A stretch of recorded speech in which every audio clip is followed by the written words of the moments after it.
Thank you for listening to this Podcast One production, available on Apple Podcasts and Podcast One. There is a place that is spoken about only in whispers, a dark area that spawns the beginnings of urban legends, a place where anything can happen and usually does.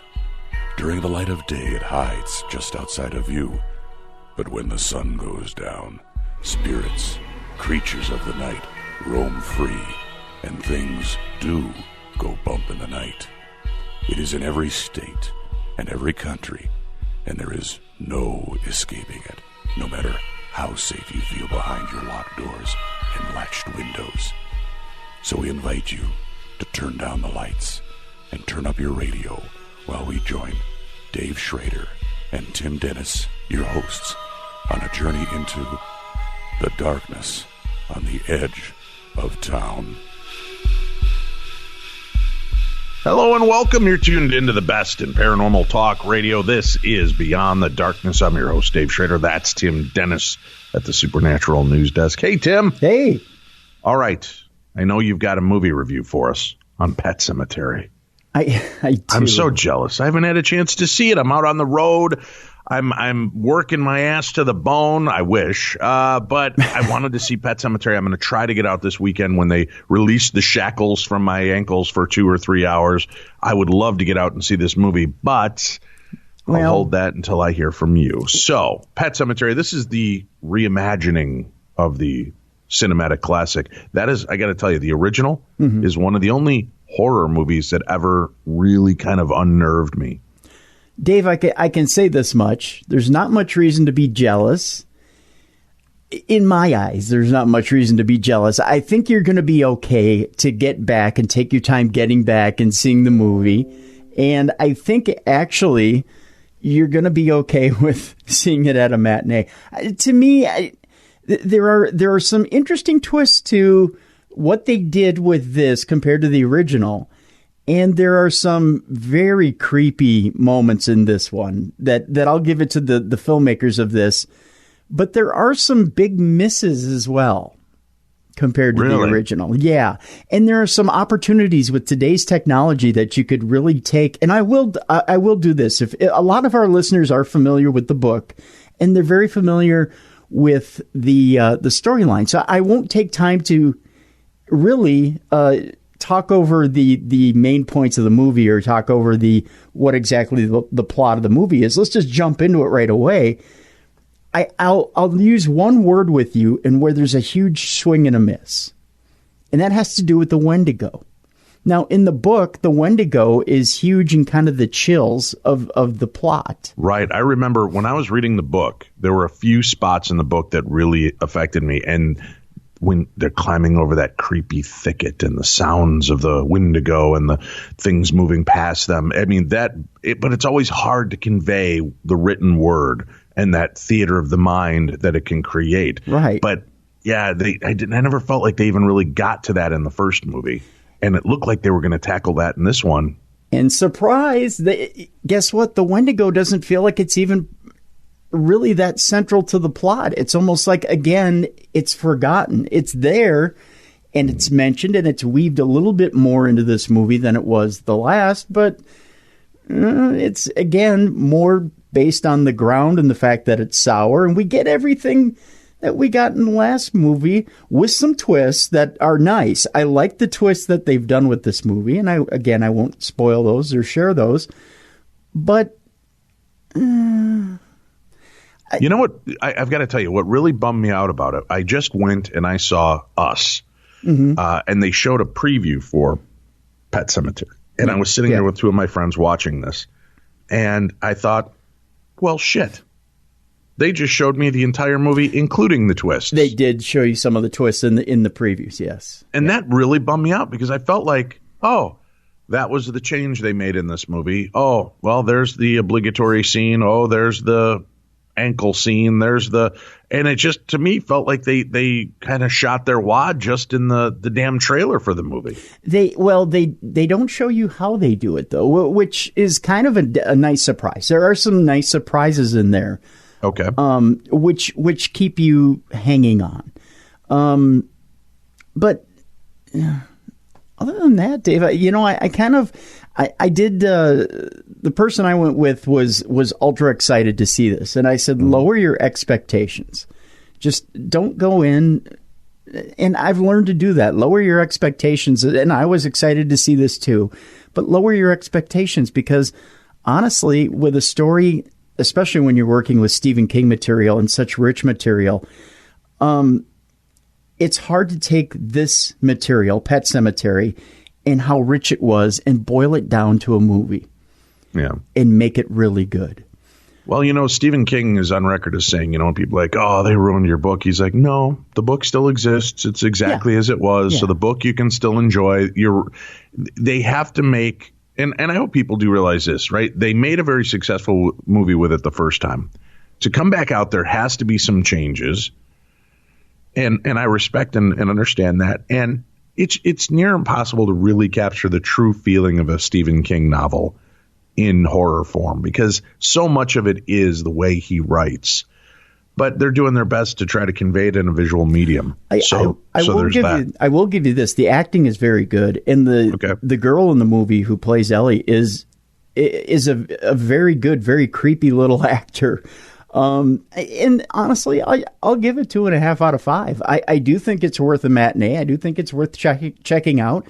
If you're a fan of the original, I think you'll be okay with this interpretation. You won't come out of it thinking, boy, that really sucked or anything like that. I think you'll think, okay, it's an interesting reinterpretation of the movie. I think John Lithgow is very good in the movie. But I miss the Fred Gwynn very thick accent. Sometimes that is better.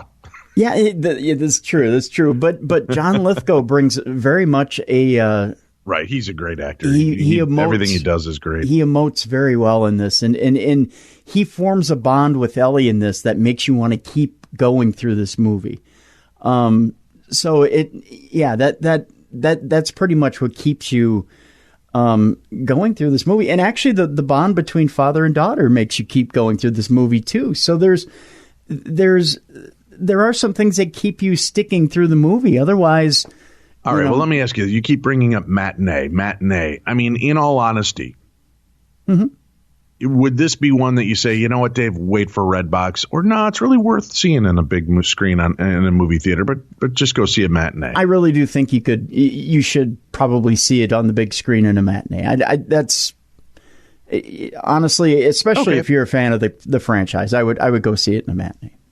All right, so 2.5 out of 5 stars. Not fantastic, but worth a watch. Yeah, worth a watch. Yeah. All right. Oh, I kind of wanted to see that. Now I got to really debate if I want to wait and see it at night or try to make a daytime out of it. So much thinking. All right. I would think you as a horror movie fan, you'll want to go see it at night. I'm sure you're going to want to creep yourself out, but I don't know that you'll come away thinking that it was worth it. Yeah. All right. You've sold me on the fact I think I'll wait for it. Okay, where shall we begin now that you've deflated all the air out of my life and the one passion I was excited about seeing this weekend? But you know what? Your wife was in the theater too, and I think we talked afterwards, and I think she was pretty much in agreement with me. So I talked to her too. So yeah. All right, let's move on. What have we got in the way of supernatural news today, Tim? Well, let's. Oh boy, this first one. A man believed he was half man, half dog, Dave, when he fatally attacked a couple. We go to Florida, good old Florida. Oh, Florida, you never disappoint. Stewart, Florida, to be exact. A forensic psychologist who interviewed murder defendant Austin Haruf for 6 hours concluded Haruf believed he was half dog, half man, hence his last name. At the time, he attacked a Jupiter couple and was found biting one of their faces. What?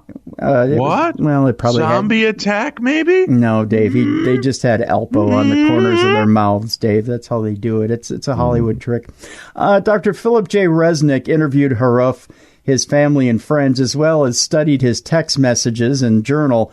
and the police reports before concluding that Haruf suffered from bipolar 1 disorder with psychotic features, Dave. That's not called zombieism. It's just called mental illness. According to the 38-page report, Haruf began acting strangely a month before the August 15th, 2016 attack, veering between grandiose versions of himself, or visions of himself, or he could be versions too, as a Jesus-like figure to fearing evil and demons. Then he went to doggy, because that's kind of how that goes. Jesus, demon, doggy.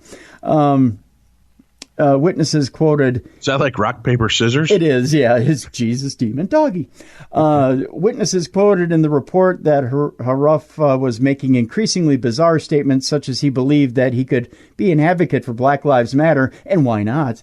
Or help people like Gandhi did, and why not? It just takes a lot of starving yourself in a blanket, I guess. That's what I hear. I know that's an insensitive comment. Pushes you to the point you want to eat people's faces. That may not be your true calling in life. No. Just something to consider. Yeah. His sister Haley reported earlier in the day on the night of the attack that Haruf made a U-turn on a red light, saying he was invincible. And aren't we all when we do that? Not a U-turn at a red light, Tim. What is he thinking? Well, the travesty, the humanity. It's either that, Dave, or throw a pop can into the regular garbage. You got to do one or the other. Yeah. Seems a bit overreactive. He whipped a Yui at a red light. A lot of people do that. Well, you never know when oncoming traffic is going to hit. Is it while he was doing it? Was he like? Row, row, row? Yes. All right. Yeah, that could unnerve somebody. I could see that. Yeah. She also said Haruf told her because he was a Sagittarius, rather, he was half horse, so he got through the intersection quite quickly. I don't know. Okay. Then she said he began saying he had a special relationship with the family dog, if you know what I mean. I don't know. That he had never had before, and told her that he was part dog. I think I know where this goes. I've seen this movie before. It's on Pornhub. Haley said when she insisted Haruf couldn't drive that day because of his dangerous behavior, he got in the vehicle's hatchback, explaining that's where dogs sat, Dave. I don't know if you know that or not. Okay, so he sat in the hatchback. Yeah, he got in the hatchback. Concerned, Haley told her brother that he needed to go to a therapist and called her mother to say that he needed to see a psychologist, being the good sister she is. Haruf's father, Wade Haruf, agreed his son was acting oddly and attempted to give him Xanax and Valium so he could sleep. Good daddy. But said his son threw the pills in the grass and refused to take it. That's one way of doing it. Bitch. Yeah.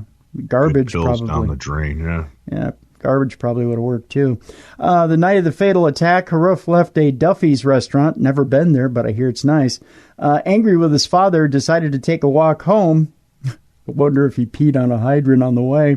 Along the way, he said he saw a dark figure with a white face that he thought was evil. I would say it's the Joker, but turned out to be a family friend. I didn't know the Joker had friends. Haruf said he thought the person was going to kill him and ran screaming with terror.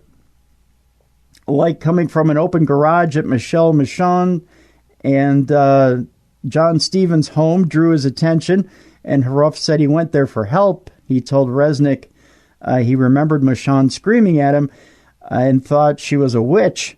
Haruf said he was frightened and picked up a machete or something and remembered stabbing and biting her. Bad dog. Down.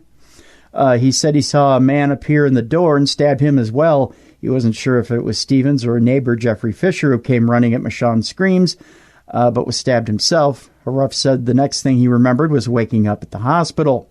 According to the police report, officers found Haruf on top of Stevens' body, biting and chewing his face and stomach and making growling sounds. That might have been his stomach. He might not have gotten enough of Stevens if you think about it. I'm just saying. Resnick wrote that he considered whether Haruf faked mental illness to avoid criminal responsibility, but concluded he did not. Haruf is charged with 2 counts of first-degree murder and 1 count of attempted murder. His attorneys are preparing an insanity defense. Oh, yeah, good one for the November 4th trial. Yikes. I think that might be a publicity stunt for the news that's just been released, Tim. Sure, what's that? The Conjuring 3 might be based on werewolf.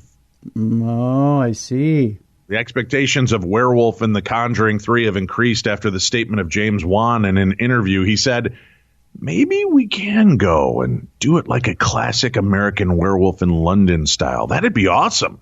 The Warrens set against the backdrop of the Hound of the Baskervilles. That would be pretty awesome, he goes on to say. He also said that right now I could not judge that whether The Conjuring 3 will have werewolf element or not, because Warner Brothers are also in search of the best script for the third part.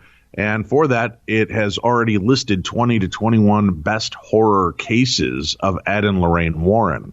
So I wonder if, like, different stories of the Warrens are doled out to writers, and then they get in scripts on all these different stories, as opposed to having somebody just write one about the werewolf case.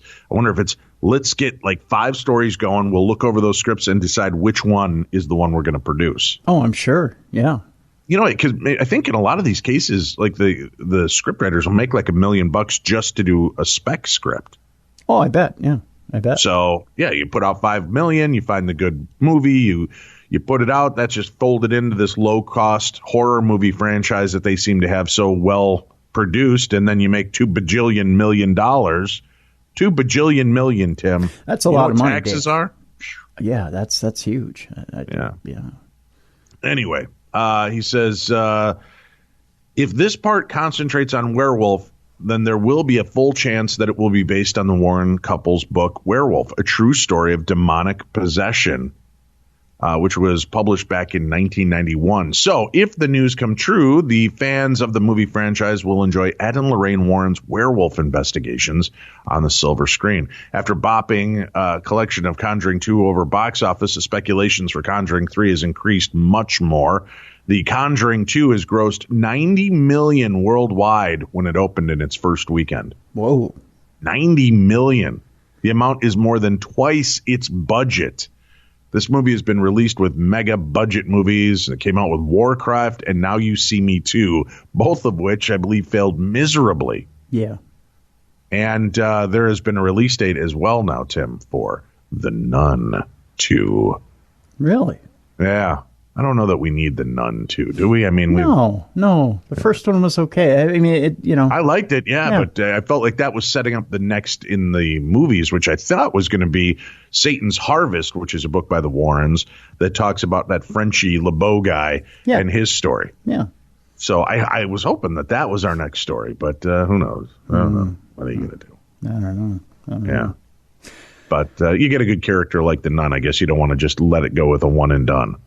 Well, and it seems like the Nun had steam for a while, so maybe they're, in movie terms, I don't know that you can capitalize right away on something like that. You know, you got to get a script in development. You got to. Well, the Saw movies, there's been a lot of those that came out where it was like one every year. And if they capitalize on it right and they have the writers in place, but again, it's a shooting match. You throw something out there, and if it doesn't go, end the game. Yeah, true.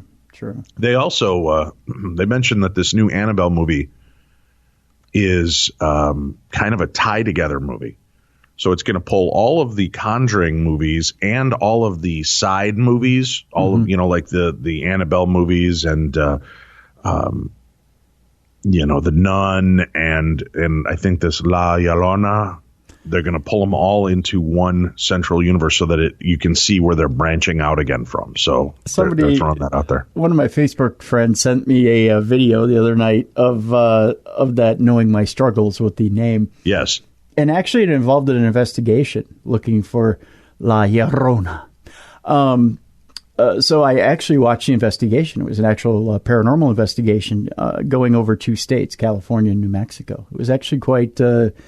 it would have been intriguing had the investigation not been a little screwy, but I don't know. It was 20 minutes of my life wasted, but it actually wasn't too bad. But they never found anything, of course, like good filmed investigations are. I want to give a quick mention that I've got a couple of really dark stories coming later on in the news today. Sure.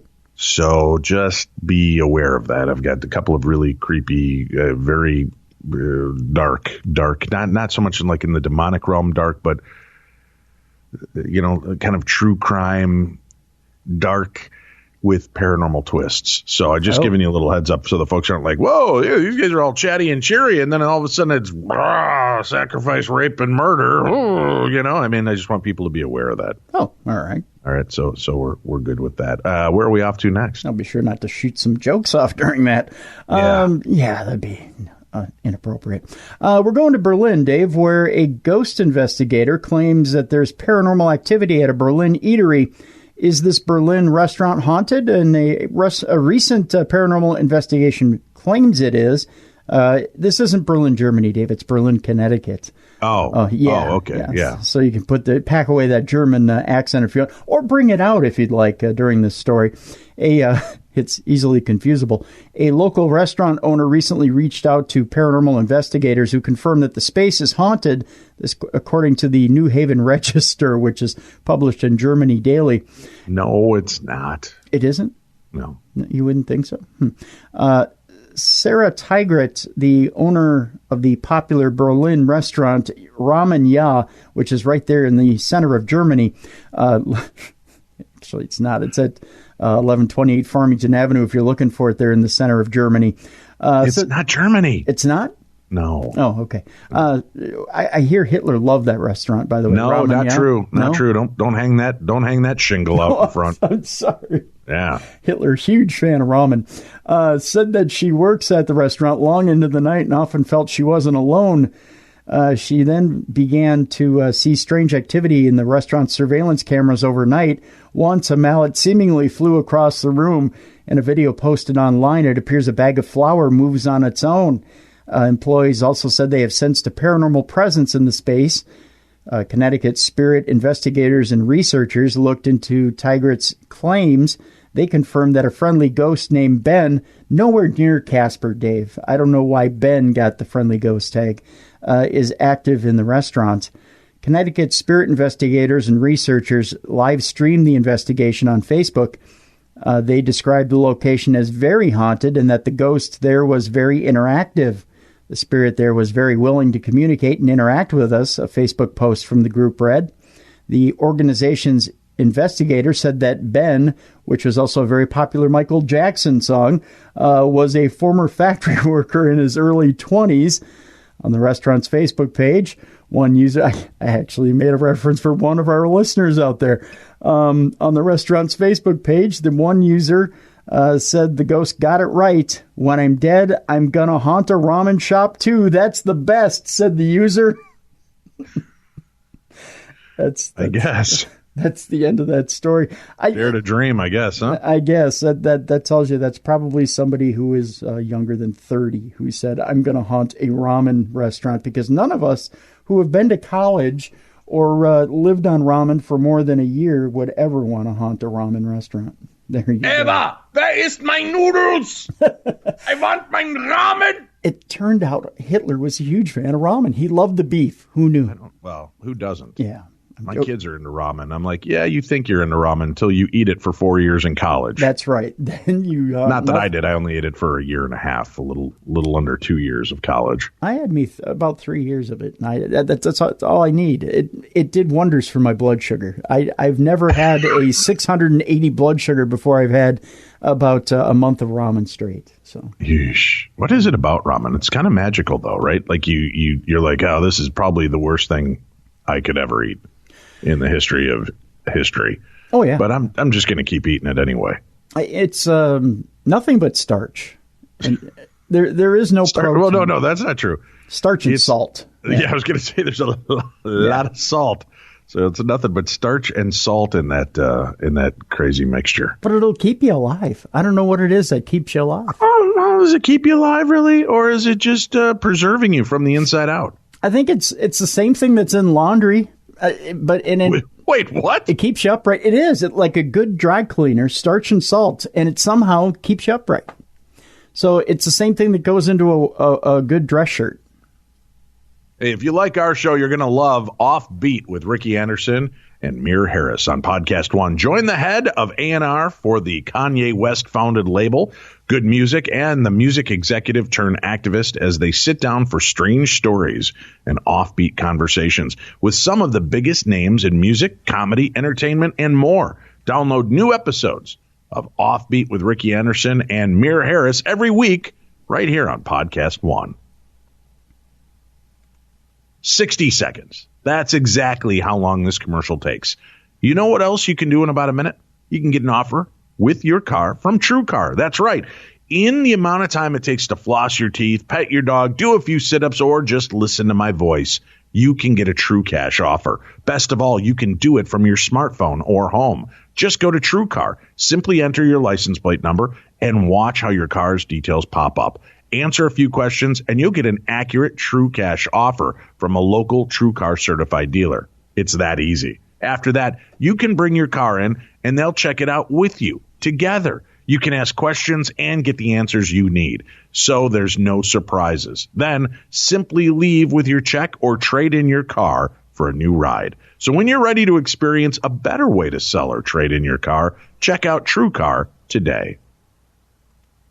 All right, Tim, for this next story, we're going to Mother Russia. Uh-oh. Dun, dun, dun, dun, dun, dun, dun, dun, dun. That's not the Russian theme. I can't think of what the Russian theme was. Yeah. I used to be able to sing it when Nikolai Volkov did it as the Soviet Union theme back in the 80s in WWF, but I digress. Yeah, we've lost it to time and tide. Well, an article in the official magazine of Russia's defense ministry has claimed that the country's military works in tandem with psychics, employs paranormal tactics to aid soldiers, and has used dolphins in telepathy experiments. A piece in the magazine Army Collection headlined Super Soldier for the Wars of the Future described how the military has conducted strange experiments, such as the one in which psychics managed to read documents that were locked in a safe. This article, by the way, is coming to us via Newsweek, Tim. Oh. The article was first published in February and came to prominence this week after reports in the Russian magazine RBC, opposition newspaper Noya Gazeta, and the website Meduza commentators were surprised that such claims would be made in a publication sanctioned by the authorities. According to the article's author, Nikolai Poroskov, who served in campaigns in Chechnya and Sierra Leone, Soviet scientists developed paranormal techniques in the 1980s with the aim of the military being able to extract information from a state of so-called altered human consciousness. He wrote how the method was even used during the campaigns in Chechnya to reveal the enemy's plan and the composition of the forces and means involved. He said that Russia has specialists that use telepathy to quiz prisoners, skills honed in experiments that they did on dolphins. You would tell us everything you know, dolphin. Don't speak back to me, friend.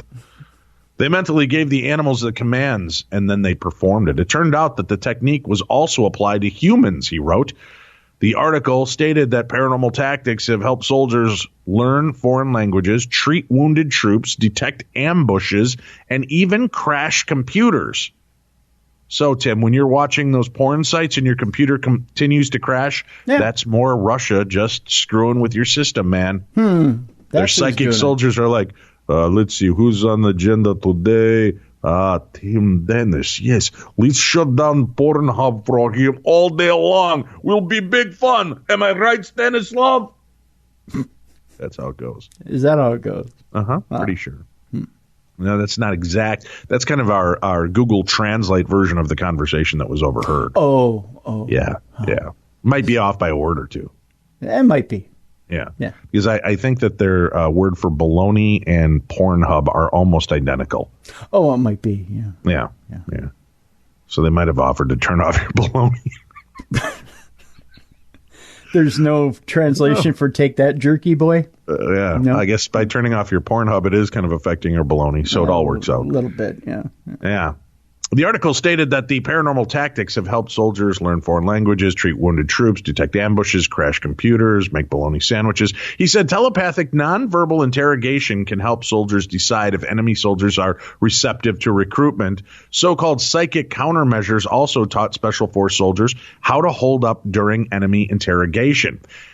Anatoly Machuvic, the head of the analytics department of the magazine Soldiers of Russia, told RBC that Soviet scientists did some work in these fields, especially between 1960s and the 1980s.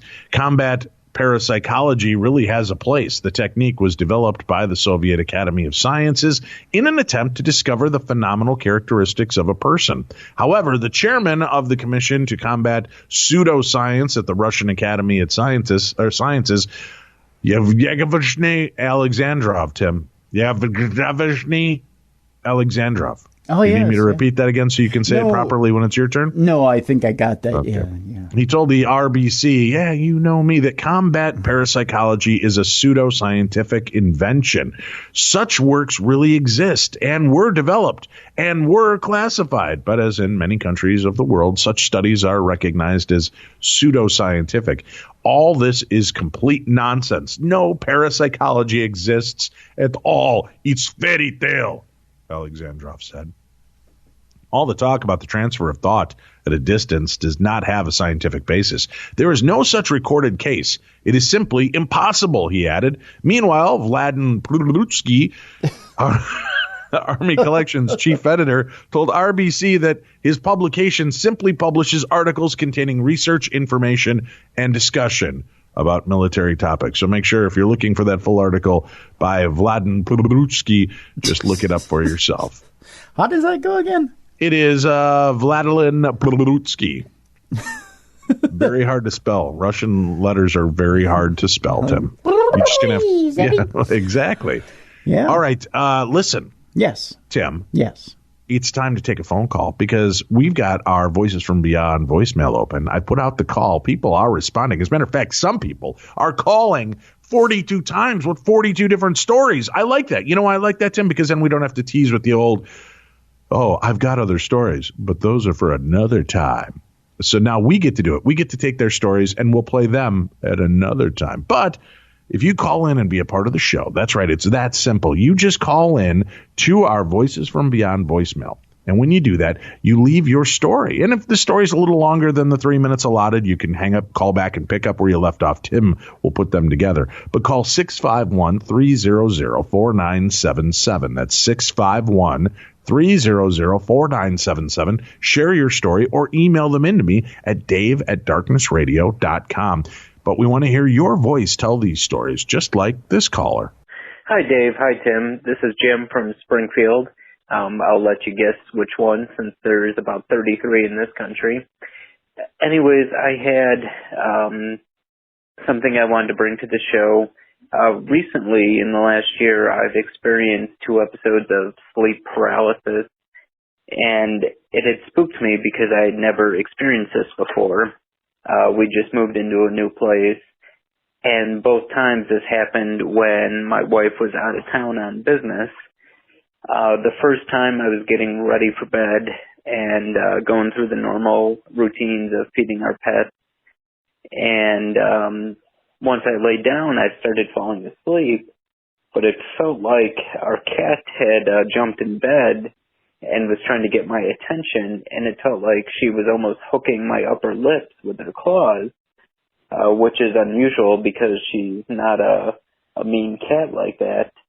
Anyways, I forced myself to wake up, and I realized she was sitting at the foot of our bedroom door, nowhere near us. The second time was a little more spookier. I was taking a nap on her couch in the middle of the day, wrapped up in a blanket, and it felt like someone was tugging at my blanket, like trying to get my attention. And then it felt like someone was tugging at my leg, pulling me off the couch.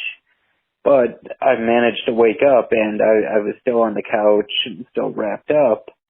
And I was pretty spooked, but I realized, my cat was sleeping right above me, and she looked just fine. And my dog was sleeping right next to me, and he looked just fine. And so I took it that it was some sort of dream. Eventually, I looked all this up and found out, it was episodes of sleep paralysis. But anyways, I just wanted to share that with you guys, and now I can see why that spooks a lot of people. I love your show, love you guys, and keep doing what you're doing. Thanks. All right, well done. Again, give us a call, 651-300-4977. Share your stories on an upcoming episode. All right, Tim, where are we off to next? We're headed off to Idaho.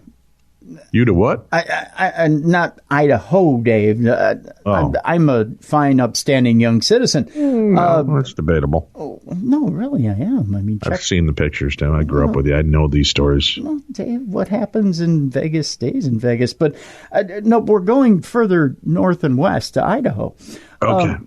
A ghost responds to a man on camera after people have a creepy feeling of being watched. That can happen in any public park, though.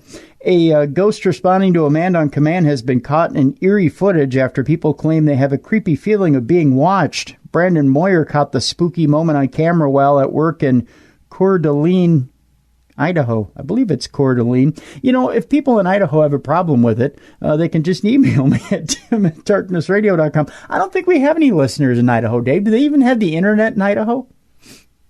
I'm guessing. I think they do, but it's really kind of barbed wire run between houses and then plugged into a 1993 modem. Okay, that sounds so about the right. sound is not great. The quality not fantastic, but there's a form of internet. So we kind of sound like this down there in Idaho.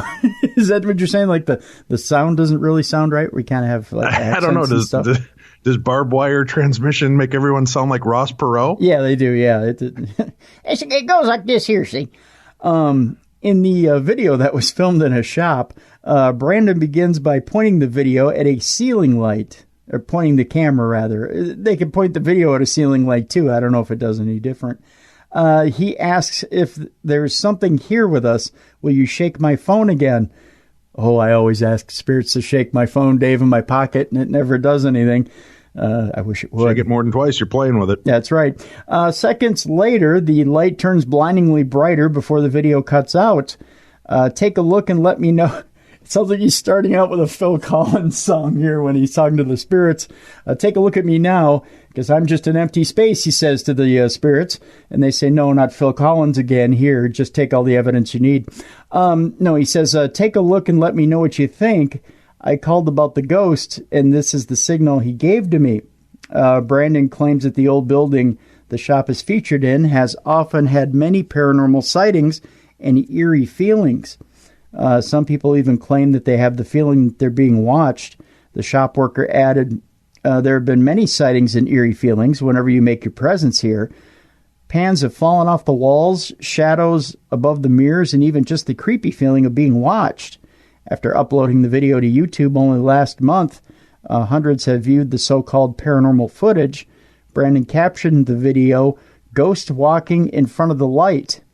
One viewer was quick to share their fight by commenting, "Spooky." Share their fight? Who's fighting? Fright, I think. Yeah, people have given up on spell check even in articles, Tim. I think so, yeah. Ghost sightings are often hitting the headlines. Blah. Only yesterday, one video apparently showed a ghost's footsteps walking off screen after mystery happenings were caught on a church's CCTV. There you go. It's all silliness. All silliness. I don't buy a word of it, Tim. I don't either. Because I'm the only one that truly has paranormal activity that happens around me. That's what I hear, yeah. That's not true. No? Sometimes filming this TV show has been an interesting world of awakenings. Really? Yes. Yeah, there have been some I can't give too much away. I'm just filming a really interesting TV series regarding some really well-documented cases that have had multiple witnesses, and in a few of these situations I've been put in so far, Tim, I've got to tell you that I have had a few holy shit minutes of my own. You know, I think people are going to now know that the calm, cool, collected, always adorable, somewhat funny, and ruggedly handsome Dave Schrader, in essence, in the dark room, may actually be nothing more than a giant fucking fraidy cat. Wow. Really? Yeah. So it's like every other paranormal I'm show? jumpy. It's my old age. I'm jumpy. Things have happened, and I've practically climbed up a couple of the cameramen's backs. Yeah. There's been some unnerving moments, to say the least. Is there going to be a Depend sponsorship on this show? There should be, because I'm buying stock in them if I have to keep filming in places like this. That's for damn certain, son. Damn certain. I tell you, there's here locally, while you've been gone the last week and a half, Travis Thorpe, who's been on our show, I referred him to a local exorcism, and he's threatening me to tell me the story because he said the exorcism went really well, but I guess he said it was really weird. It involved quite a few demons and real legit demons, not like play, but for real. And he said it was quite scary. Yeah. So yeah, fun stuff going on these days, I guess. That is, your definition of fun and mine might be two different things. But I know what's fun. This next break coming up. Stay tuned. We've got more coming your way right here on Beyond the Darkness. Beyond the Darkness, listeners. If you like this show, then you need to check out CarCast, because it's the longest running automotive podcast. And if you're anything like Dave and I, and you know a little bit about cars and you need to know more about cars, then CarCast is definitely the podcast you need to check out. CarCast is a twice-weekly automotive show hosted by Adam Carolla, wrestling superstar Bill Goldberg, and Matt the Moderator D'Andrea. It's the only show of its kind that explores all aspects of the automotive space, from the performance aftermarket to new car buying and the future of the automotive industry. The guys answer your questions, they offer advice, and feature guests from the automotive industry and celebrity car enthusiasts. Listen to CarCast with Goldberg and moderator Matt D'Andrea every Wednesday, and Adam Carolla with moderator every Friday on the Podcast One app or iTunes Podcasts.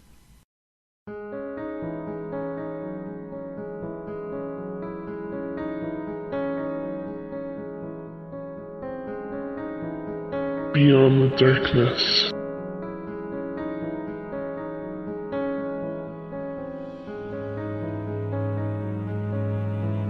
We're back. This is the best in paranormal talk radio. This is Beyond the Darkness. I'm your host, Dave Schrader. That supernatural news scoundrel is Tim Dennis. And we want to hear your calls. Give us a call. Tell us your paranormal stories. It's 651-300-4977. You could tell us your bizarre encounters with the unusual, the supernatural, the metaphysical. 651-300-4977, just like this caller. Hello, Mr. Dave and Timothy Darkness. I know it ain't your last name, but this is Earl from East Kentucky. And I apologize for not being as interactive as I have been in the past. I'll be very serious with you. I've had a bad case of the gout, hit me hard. But in my downtime, I've been researching a little more, doing more things, looking into, stories and logical perspectives, things of that nature, trying to figure out more of what I don't understand, which is a lot, believe me or not. It is. Anyway, I'm calling today for a few different reasons, and I'll try to go down the list, which I don't have a list, but I'm gonna go down it anyway. Starting off, number one. Now I do understand. This is mostly the biggest reason I called in. Let me start off with this. So I told you I don't have a list. Now, the more you learn about these topics you all cover, the more, in my case anyway, not speaking on behalf of everybody else, Army of Darkness, everyone's different, I get it, but there might be one or two like me, and the more you learn, the more questions you have, right? So, and even though back when I first started calling, I only had a couple stories and gotten deep horse crap. One time I was calling the wrong number. We won't get into that again, but couldn't make it up if I tried, is the truth. But anyway, the more you learn, the more questions you have. And when I heard Jake from East Texas there, Jake called in, and you all was nice enough to play his recording, and he actually mentioned wanting to know if I had a certain type of opinion on something. Now, I understand I'm not a contributor to you all's program in any way. Every bit of these stories that are submitted are voluntarily stories used in any way, just right through your all's code of ethics on what y'all, what we agree to do when we give you these stories. And I'm more than happy with that. So I just don't want you to think I'm trying to, jump on here and act like an expert. I ain't no expert. But a listener that I do not know asked for my opinion, and I felt compelled to call and let y'all have it. Now, I will say this now. This is a good example of what you learn. You have more questions. All right. Now, Jake's experience, he asked for my opinion, and I'll do a small recap. He saw funny lights, looked like a star, split into different lights, decided he was going to shoot a light bulb up there at it with his deer hunting light, and all hell broke loose.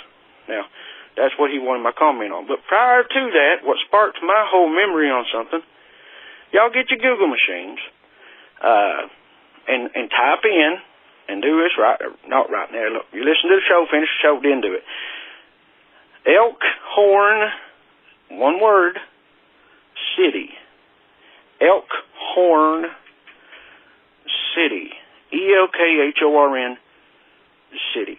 Now, it's in Kentucky, and now this little town, it connects, they call it the Tri-State Park there nearby. It breaks or something like that. Now this park, the reason I'm mentioning this is, near this park, there is the unknown soldier's grave. Now, there was a Union soldier. A lot of people think Kentucky was a Confederate state. We were right in the middle up here now, and we were definitely on the side of the Union, okay? I'll blow that stereotype right out of the dang on pond, all right? This poor fella got killed up here. He got ambushed, something happened. Now, same as Jake's story. Now, listen how all these synchronicities work out. Put your car in park, rolls uphill, okay? I tried it. It happened to me. I've took people myself. Now, I don't live nowhere near there. I don't want people trying to find me. That's a weird thing, this whole internet business, but I know I live kind of close to it. But, oh, hell, whatever. I've done it. I've taken people there. I've showed them. It happens every time. Gotta watch out, though. Pretty bad curves. If you Google Earth it, you'll see what I'm talking about, too. Now, somebody come around that corner and knock your ice up your throat. And so you gotta be careful. Do it at night time. That's the best to see lights coming. Anyway, Lord, it's gonna be an 8-minute recording. Whew. That sparked my interest, and it made me realize that happened. True paranormal thing. It does happen. Why? Don't know. Anyway, Jake asked, though, he asked me to call in my opinion on them lights. Now, here you go, Jake, here's my opinion. I don't know much about this stuff, all right? There ain't no doubt in my mind, all right, that the Anunnaki is all around this place. Lizard people, the Greys, symbiotic robots that come in here, watch things for people far off, somewhere else, okay? The damn Anunnaki now, that's what you're looking at. Now, my little boy, when he was younger, now he's older, he still acts like a little boy. Absolutely could not get enough of that Star Force. And, you know, you got Luke, and you got the big, mean robot, the Vader, and they fought. Now, in that one, okay, I know there's about 18 of them now. He's got every one won't shut up about it. In them movies there, in one of them, there's a star. Now, if you remember this now, the star had people inside it, and it shot down planets. Now, am I saying that this thing's real? No. But I do think that whole movement across the ether, or whatever you call it, with people's minds being connected subconsciously, past, present, future. Now, I love Jesus, okay, but there's weird things that happen, and there's weird things in life. Now, that movie was made with something in mind. Maybe the director, in his head, subconsciously, was tapping into what's really happening. Do I think the moon is like that Truman movie? I don't know. But I do think what Jake witnessed in the sky that night was one of these larger Anunnaki ships that is watching us. I got a fella that lives up creek here from me. Now, I don't make this stuff up. Now, I had a long time wanting to call, and I thought people make fun of me. It made me feel good Jake actually mentioned me. I mean, really, it really did. It's made my whole day. Made my whole day because it makes me feel good that, you know, people want an opinion from me. Me, of all people. What do I know? Okay? But listen, there's a guy who lives up the road from me, good friend of mine. Civil War reenactment on the side of the Union. Again, he makes glow-in-the-dark goggles. Okay? You can see anything. And I ain't lying. I swear to you, he's got 18 pair of these things. You go up there at nighttime, he'll let you do it. Put it on your head. Go outside on a clear night, look up. You will see the most active stuff in the world flying around up above your head. And you think we're alone? You're dumb as a box of rocks. Okay? I'm sorry to offend anybody. That's the truth. Now, are some of them bugs? Yeah. Are some of them bats? Yeah. But them bigger ones that zip around and look like they're going to eat you, now I don't think that's a bug. I've seen a lot of bugs in my life. But anyway, thank y'all for letting me call in and give my opinion on things. I think we're being watched. I do realize that there's ghosts and everything's crazy. The ether's real, and we're all a big part of it, so welcome. Dave, thank you for playing my recordings. Tim, thank you for editing all this crap together. Now, I would like to say one more thing, too. I notice anytime somebody asks you all a question, you never respond. Ever. Not one time I don't think I've ever heard y'all actually comment on the recording that you listen to. That's fine, but I hope it's okay that I don't have no chat room. I don't get on there online. So if somebody like Jake asks, hey, what's Earl's opinion? I'll give it. I ain't trying to contribute to your show. This is all just me loving you all to death. And any way I can be a part of the Army of Darkness instead of just listening to you, I'd love to do it. So I appreciate that, okay? Now, y'all take care of yourselves. See, it's just that simple. Give us a call, 651-300-4977. We may feature your story on an upcoming episode. Tim, I have something that no human has seen before. Oh, Dave, don't pull that out now. I mean, it is the first ever photograph of a black hole, Tim. Oh, that. Yeah. Yeah. Thank God. Oh, likely it's going to be unveiled next week sometime. The first ever photograph of a black hole, Tim. Oh, okay. Yeah. Big, sucking, energy-pulling, life-killing black hole. But wouldn't it, I also know her as my ex-wife. Hello! Oh, my God. Woo! I was going to say. Wait, hold on. Dear David, it is so disgusting to hear your misogynistic, sexual, horrible ways abusing your ex-wife in verbal vocalizations on the show. Unless, of course, you're doing it all in humor and don't mean it because she's truly not a soul-sucking black hole, which she is. Yeah. Please stop this nonsense and move on. You're better than this. Your number one fan, Nika. Nika? Yeah, because last time I used the fake name, she wrote to me and laughed, and she said, I think I'm that writer. So she, I just figured I'd call her out on this one. I love Nika. She's great. But she calls me out on my BS, so I appreciate nice. that. Yeah. That's appreciated. They've captured our imaginations now for decades, but we've never actually photographed a black hole before until now, Tim. Well, dun, dun, dun. You've never been with me on shaving day then. That's true. Just Next saying. Wednesday, at several press briefings around the world, scientists will apparently unveil humanity's first ever photo of a black hole. The European Space Agency said in a statement, specifically, the photo will be of Sagittarius A. So I guess we get to see a Sagittarius A-hole, Tim. Looking forward to it. Thank you. I'm going to get a T-shirt with that on there, right? I'm a fan of the Sagittarius A-hole, the supermassive black hole that's at the center of our Milky Way galaxy. But aren't black holes, well, black and thus invisible, so none of our telescopes can see them? Well, yes. Therefore, the image we're likely to see will be that of the event horizon, the edge of the black hole, where light can't escape, Tim. Even that'll be challenging, however, as the black hole at the center of our galaxy is shrouded in a thick cloud of dust and gas, according to Science Alert. Even more confounding is that space-time around a black hole is it's just kind of weird, Tim. Black holes are actually collapsed stars with gravity so strong that even light cannot escape their grasp. So the photo may show a dark blob surrounded by a ring of bright light, according to Yahoo. Science News said that the black hole research was done using the Event Horizon Telescope, a network of 8 radio observatories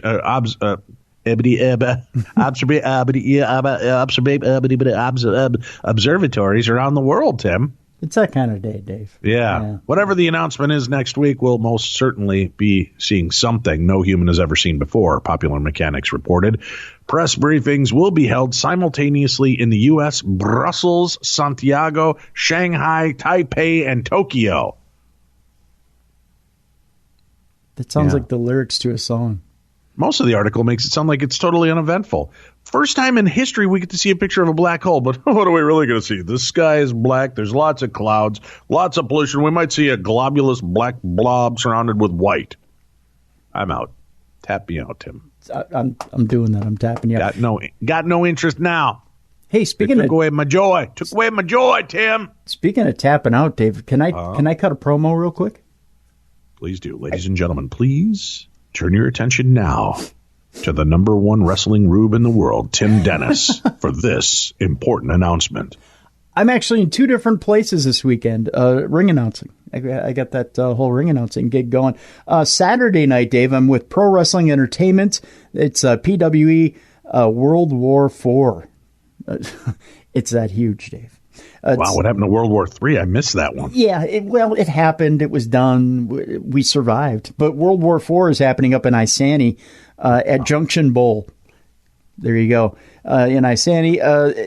Actually, the start time on that deal is 6 o'clock is when doors open. 7 o'clock is bell time at the Junction Bowl in Isani. I'm ring announcing for PWE on Saturday night. And then Sunday afternoon, IWI is back at the Coon Rapids VFW. I'm your evil vice president there at IWI. 2 o'clock is when the is the how bell evil time. are you when you refer to yourself as evil? Dave, To me, I am that feels like evil. you're not that evil. No, I'm talking about plucking out infected, ingrown hairs evil. Yeah, that type of evil. Lord, man, what the hell is wrong with you? Well, I got to get it out somewhere. I mean, people. Pardon me? Some people have therapy. I have IWI. I'm just saying. Yeah, some great matches going down. Actually, our main event is a champion versus champion match. Heavy Metal Lore taking on Tommy Spider Baby Saturday. My goodness. Yeah, it's our heavy. Bloodbath. It does sound like a bloodbath, doesn't it? It's our heavyweight champ versus our U.S. champ. So you know what I like is a nice bloodbath with some candles and a little Yanni in the background, Tim. That's not quite the bloodbath I was thinking about. No? Dave. No. So how can people go, Tim? Can they meet you? Will you give hugs and photographs and sign autographs, Tim? Afterwards, Dave, after I've had my evil therapy. But it's $12 for adults, $8 for kids, 1919 Coon Rapids Boulevard. 2 o'clock is the start time. We're going to have you home in time for WrestleMania, Dave, because that's also Sunday. WWE has their big day on Sunday as well. But 2 o'clock is bell time over at the Coon Rapids VFW on Sunday. Good to know. IWI. There you go. Make your way out there. Go see Tim. Yeah. All right, Timothy. All right. If you don't mind me calling you that. Timothy. No, I don't. Not at all. Where shall we go next in the world of supernatural news? Timothy. L.A., Dave, Los Angeles, where bizarre footage shows the LAPD helicopters in a standoff with the UFO. What? Yeah, it's what? Yeah, it's rough out there on them streets in L.A. West Side, you know what I'm saying? That was so white that I actually put myself on sale at JCPenney. Just saying. Wow. That's how white it was. So white you won't even see it after Labor Day. That's right. how white it is. That's how white it was. 3 LAPD helicopters had a standoff with a UFO. They then gaffled them afterwards, Dave. It was that horrible. It turns out that the UFOs rioted in Watts afterwards. This is Bob in the sky. Are you seeing that over there, Tim? I think we see a UFO. Yes, Dave. I think they're going to gaffle them. How sure about I just bruised what little peck I have? I don't even have pecs, Tim. Just a peck. Just a peck? Yeah, and six-pack, six-pack. I've got a keg. Riding low. All right. I'm sorry. Go ahead. No, so how many police helicopters? 3 of them, Dave. The bizarre encounter was filmed in the skies over Los Angeles, California, on March 27th. In the video, 3 helicopters are seen directly pointing, Dave.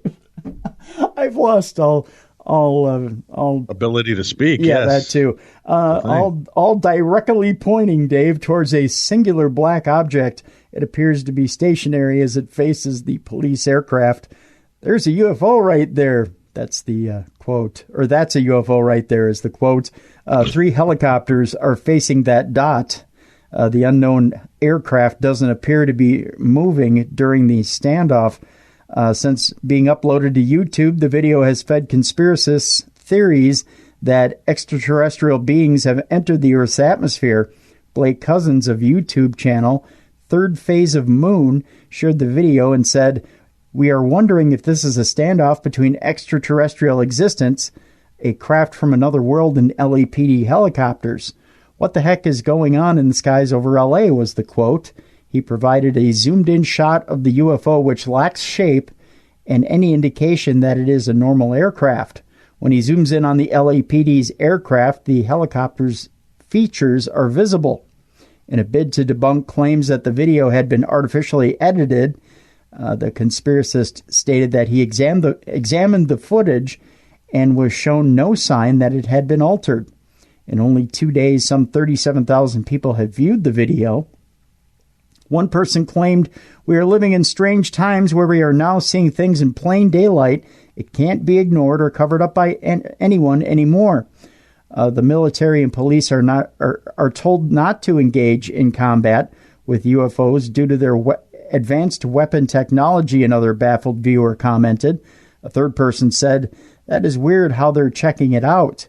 It probably is a true UFO from somewhere else." It's not the first time a UFO sighting has hit the headlines, however. On Friday, footage emerged of the ISS feed being cut by NASA after a UFO was caught watching the astronauts. Yeah. Voyeuristic aliens. I like it. Yeah, baby. All right, I'm going to warn you, Tim. I've got two dark stories, and I'm just going to do them back to back. I know you and I like to do this seesaw thing back and forth, sharing stories, but I feel like if I read one dark story, then you come back with like, "Oh, Buttercup the Sasquatch was seen eating out of a picnic basket," and then I go right back into rape, murder, and mayhem. It feels weird. Yeah, it does. Yeah. Speaking of feeling weird, how about calling us and sharing your story? We'd love to hear your tales of the supernatural. Give us a call, 651-300-4977. That's 651-300-4977, just like this caller. Hi, this is Shelley Clark from Saginaw, Missouri, and I wanted to share a visitation that my mom gave me before she passed away. We never had a warm and fuzzy relationship like most mothers and daughters. I'm the youngest of 5, and my next oldest sister and myself were kind of the black sheep, odd man out, what you want to call it, in the family. She had her favorites, and she let you know it. Well, she was diagnosed several years ago with Alzheimer's, and it was a rapid progressing Alzheimer's. And when it got down to the nitty-gritty where she needed a lot of help and a lot of care, everyone else always had other things to do, did not want to be bothered, and it fell upon my next oldest sister and myself to do the bulk of what needed to be done. I made sure that she had money to go to the doctor, had groceries. We all made sure the bills were paid, everything. The family dynamic never was a great one, and it deteriorated during this. She was on hospice for over 13 months when she did pass away, and she had survived 3 to 4 operations. 2 of them were brain surgeries. So she was a tough cookie. But, I loved her. She was my mother. And I gave her the respect that was due to her before that, because you only have one mother. Well, about a week to a week and a half before she passed away, I was out of state working. My husband and I have our own business, and we're gone a lot, and we work all over the country. I always let her, even though that I didn't know if she could understand, I always let her know where I was going to be gone, that if she needed to talk to me, if she wanted to even just hear my voice, just let them know, and I would get a hold of her.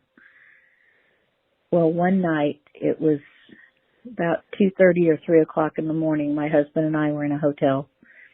I thought he had gotten up and gone to the restroom and was coming back from the restroom to get back in bed. I had scooted over and pulled back the covers. I thought he got back in bed. I snuggled up, and it was not him. This person was very bony and cold. I reached back behind me, and there was my husband. And then I got my phone and turned it on because I didn't want to wake up my husband with the lamplight. It was my mother. And I was surprised because I could physically feel her. I had never had anything like this happen before. I'd had small things, but never anything like this. She had had episodes where they thought she was not going to make it. This woman barely weighed 48 pounds. The doctors and us had no clue how she was still hanging on. But I laid back down next to her, just held her close, and I dozed off a few times, but every time I would wake up, she would be there. But when the alarm went off, I woke up and she was gone. You could still see where her head had been on the pillow. I knew her time was short, but I was just praying that she waited for me to get home, which she did. We got home a few days later, and within 2 days of me being home, she, with everyone around her, finally passed away. We were all telling her that it was okay. It was her time. She didn't need to stay. And, she never really said that she was proud of me and loved me, but I knew she did. And this is my story. I hope you enjoyed it. And love you guys, Dave and Tim. Keep up the good work. Bye. Hey, Tim. Hi, Dave. I just wanted to call and say, Dave, you totally owe Tim a box of Twinkies. That liquid metal stuff and AI, it's just way too much. Plus, if there was a zombie apocalypse, it wouldn't last long because there's not enough brains out there to feed a huge horde. Unless they adapt and eat every part of the body. In that case, Tim, you totally owe Dave a box of Twinkies.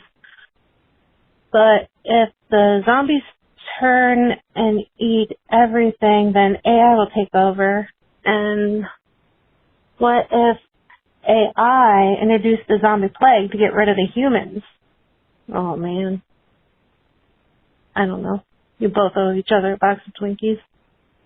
All right, Tim. Team? Yes. All right, team. Yes, Dave. What is going on with you? I have to be giving you very much warning, but it is time now for very creepy, sad stories. Yes, okay. I've got two of them. Two very dark. I mean, this is honestly, I don't know if this is one that you want your kids to sit around and listen to. Mm-hmm. So for these two stories, you listen to them first. If you like them, then, you think your kids are ready for them, you can play it back.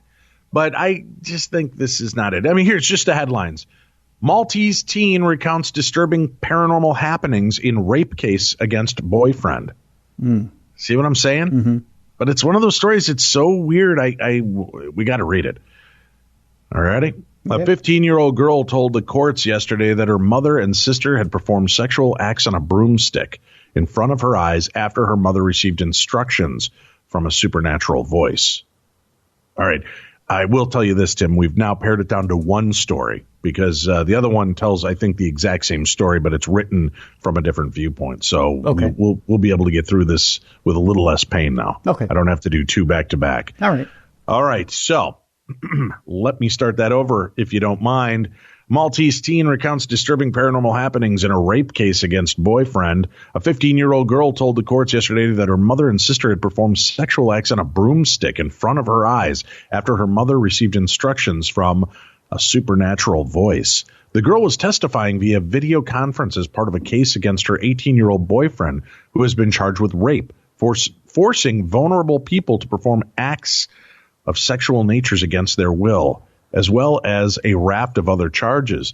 She said that she met her boyfriend in May 2018, but that the supernatural had been part of her home life and that it started when her mother bought a Ouija board after she was caught cheating on her husband.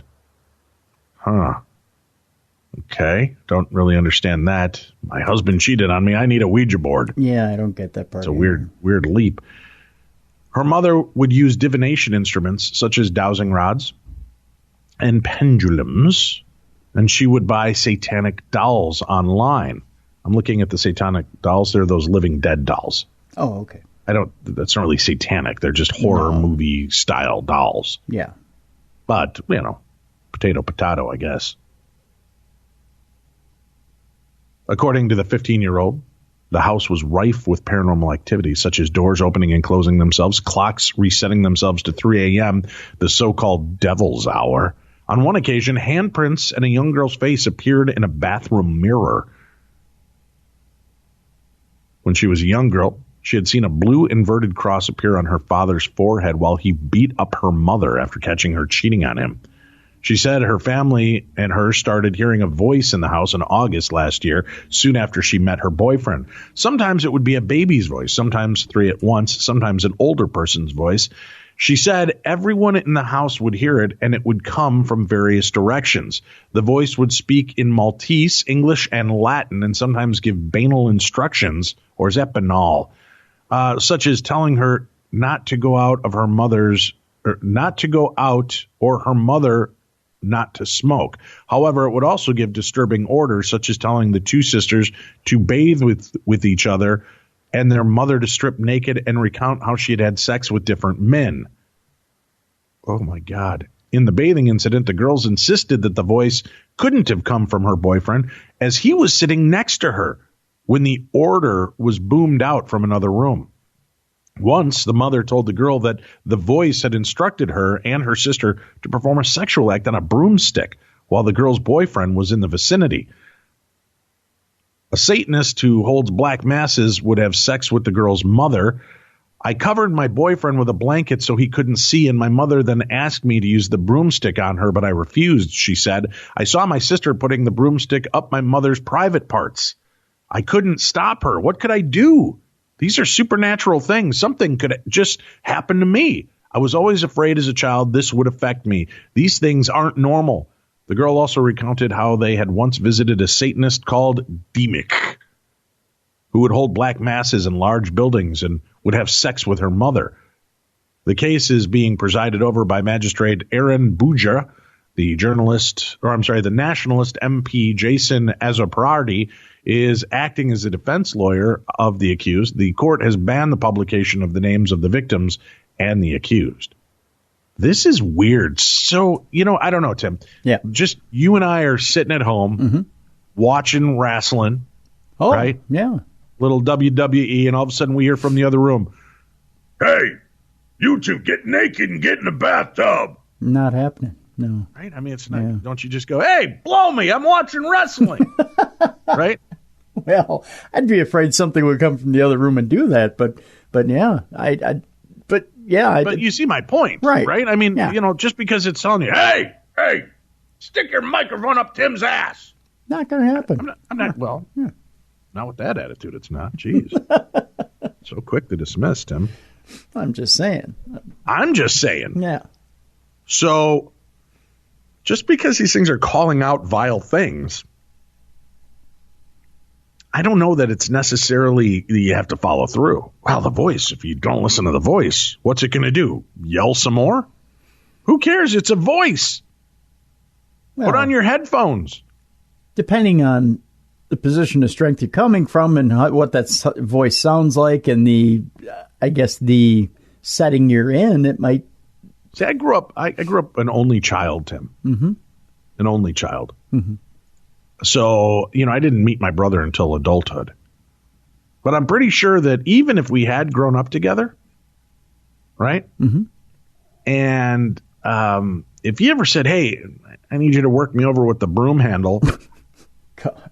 I don't know. Maybe I'm old fashioned. I would have thought, you know what? That's really not something a brother should do for another brother. No, it never is. No. You know, I mean, you're the one with the big family. Maybe you know better. Maybe you're like, oh, Dave, I could tell tales of working each other over with a broom handle, but I don't know. That was never a family activity. No. Tim? No, it never was. Tim? No. All right. No. Maybe some good wire? No. Well. Okay. No. I mean, we kept it so out. we're not that far apart, Tim. We kept it out. We in the can garage. bridge gaps. Yeah, but there was never any activity involving wire. Right. No, but see, not every family is functional, Dave, is what I'm... What? They're not? No. Do you think the mom had just kind of snapped and then she's like, you know what? I'm just going to go off the deep end here and just blame it all on Satan. Well, that could be. She's having sex with Satanists in front of her children. And what's here's the deal. I gotta ask, Tim. Mm-hmm. What's the boyfriend thinking during all this? Mom's getting worked over by a Satanist, or the sister and the mom are diddling each other with a Swiffer sweeper, and he's just like, I don't know, trying to play PlayStation or something. He's probably pretty checked out. Yeah. You think? I think so. I think he's pretty checked out of the whole relationship at that point. Yeah. I might have left. I might have stopped seeing her, but somehow then it turned into a rape case. It's twisted. She just surrounded herself with all the wrong people. Yeah. Good God. What a horrible. And I'm not trying to make light of it. I mean, it's horrific that all that's going on, but sometimes it's got to be like common sense. At some point, are you just like, when a voice calls out for you to do something, you don't have to do it. My kids will tell you that, Tim. Oh, I don't think they do anything. Clean your room. Yeah. All right. Their room doesn't get cleaned. Yeah, I don't think they do anything. Hey, take out the garbage. They don't take out the garbage. No. They don't do anything you say, yeah. And I sound demonic when I get yelling. Oh, boy, do you. Yeah. I have big booming voice. Yeah. You know, I make other family friends and stuff, their kids, the little ones, when I speak sometimes, they'll like crumple because they think I'm mad because I've got a deep voice and it's loud.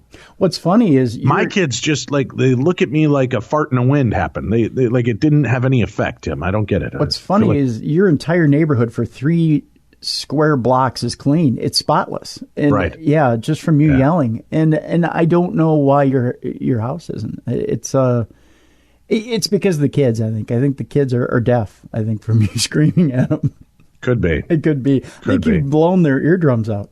And now you're making it sound like I just in a perpetual state of Gilbert Gottfried at home. Why is that? The rooms are clean. The pizza's on the counter. There's dust speckles on the floor. Who's going to sweep this up? That's not the way it is at my house, Tim. No. I'm not in a constant perpetual state of squelching and screaming at my children. Meanwhile, the Johnsons 3 blocks over have never had a cleaner house. You could eat off their toilets. It's amazing. And they thank you for that, by the way. I don't have much of a story, just a headline on this, Tim, but it excited me in ways it probably shouldn't have. Disney confirms the fate that Alien, Kingsman, and Planet of the Apes franchises are safe after the Fox merger. The House of Mouse has stressed that Alien, Kingsman, and Planet of the Apes franchises are all safe and will continue. Oh, good. So we will see more aliens. Hopefully better done than Ridley Scott's newest editions. Please. We're going to see another Planet of the Apes. Dude, I love that new trilogy. Same director and writer and everything? I don't, Tim, I just told you all I have is really a headline. Okay. Why do you got to push me? Well, Tim, trying to make me look bad in front of everybody. Sorry. Is that your way? No. Why is Tim always, I tell him I have one sentence. He wants more information. Easy. My ear is bleeding. Sorry about that. Okay. Remember when I channeled Gilbert Gottfried at Waverly? Yeah. That doll? Yeah. Gilbert, that was truly one of the ugliest dolls I've ever seen in my life. It was. That possessed, freaky doll that had been left at the Waverly. It looked like hellspawn of Gilbert Gottfried and the devil. So I channeled. I'm sure there's video of it out there somewhere. I'd love to see that because that was funny. I just remember people like complained after the auction that their stomachs hurt. They laughed so hard during that. It was funny. All right. What's your next story for me? Do you have a story for me? I do. What's yes. the next story? Yeah, do you have a story? We're talking, Are you going to share the story? What's the story? I'll Are you going to get to that story? Yeah, what are you doing? Give me the story, Tim. Let me talk, Dave. I'll tell you. Oh, he's dicking around, taking too much time. Get to the story, Tim. No, I'd like to. Raelians, Dave. We're talking Raelians. They're soliciting the UN to organize an international conference to discuss diplomatic arrangements for an embassy to welcome an ET civilization to Earth, Dave. We're opening we can't keep a southern border, but damn it, Dave, we're welcoming the goddamn aliens, Dave. Wow, such an alienist. I am. Yeah. We go to Geneva, place where I'm actually prepped for alien sex, Tim. Are you? Wow, yeah. Right now? I mean, greased up and ready to go, lunch lady Doris. No, I just mean, it's I've been. Where did lunch lady Doris come from? Don't you remember that episode of The Simpsons when there was something in the vents and they sent groundskeeper Willie up there and he goes, "Grease me up, lunch lady Doris. I'm ready to go in." If you dare to call an alien that on first contact, I'm going to lose it. Okay. I got very little. All right. Go ahead. I'm sorry. I didn't mean to take you off task. No, it's fine. It's probably more entertaining than what I have in front of me. All right. Raelians have been in negotiations for the past year. Oh, that's a year wasted. With the first country to consider hosting an embassy for extraterrestrials. Declared Daniel Turcotte, I'm sure he's going to change his name after this. Raelian guide and Rail's assistant for the embassy project. It is now time to ask the United Nations to get involved, he added. Rail, founder and spiritual leader of the International Raelian Movement and head of the embassy project, has declared the first Saturday of April ET Embassy Day. But how did you spend your ET Embassy Day, Dave? Greased up by a lunch lady Doris. I got a place you can plant your embassy right here. Put your flag right here, baby. That's right. In order to raise awareness about the Raelian movement's major project, I got your Raelian movement betwixt my buns. The building of an embassy. The building of an embassy to welcome an extraterrestrial civilization known as Elohim to Earth. As we prepare for our Embassy Day, we also intend to solicit the United Nations to organize the first international conference to discuss a new protocol to the Vienna Convention on Diplomatic Relations, provisionally titled Optional Protocol Concerning Embassies for Extraterrestrials. That doesn't really roll off the tongue. No, that's OPCE. Or OPCE. OPCE? OPCEE? Yeah, you know me. Expressed Turcotte. He explained that many countries have replied to their request to host such an embassy, in his mind, and several of them have shown a genuine interest in the very promising and important project. More and more countries are showing interest as it becomes obvious that an extraterrestrial civilization is preparing our humanity for an official contact. Lunch lady Doris, though an ever-increasing number of UFO appearances in very complex crop circles all over the world, or through them, rather. I can't be the only one that thinks about how I would satisfy the alien race should they want to copulate. I'm sure right now Joe Biden's thinking about how he'd sniff their scalp. Just saying. Raelians are also preparing a social media campaign that includes a web page where citizens of all countries of the world can express their support for the request to the United Nations. We are confident that the UN will hear out and acknowledge the growing number of people who care for a proper and formal welcome for an outworldly civilization, Turcotte added. While some countries wrongfully anticipate an invasion by an armed extraterrestrial civilization, Dave's got a way to unarm them, though. Hello, ladies. And are preparing to get I'm a prolific mater. And evidently, who wants the first crack at this guy? And evidently, hello, gentlemen, if that fails. And are preparing to just remember, if you can't love the one you want, love the one you're with.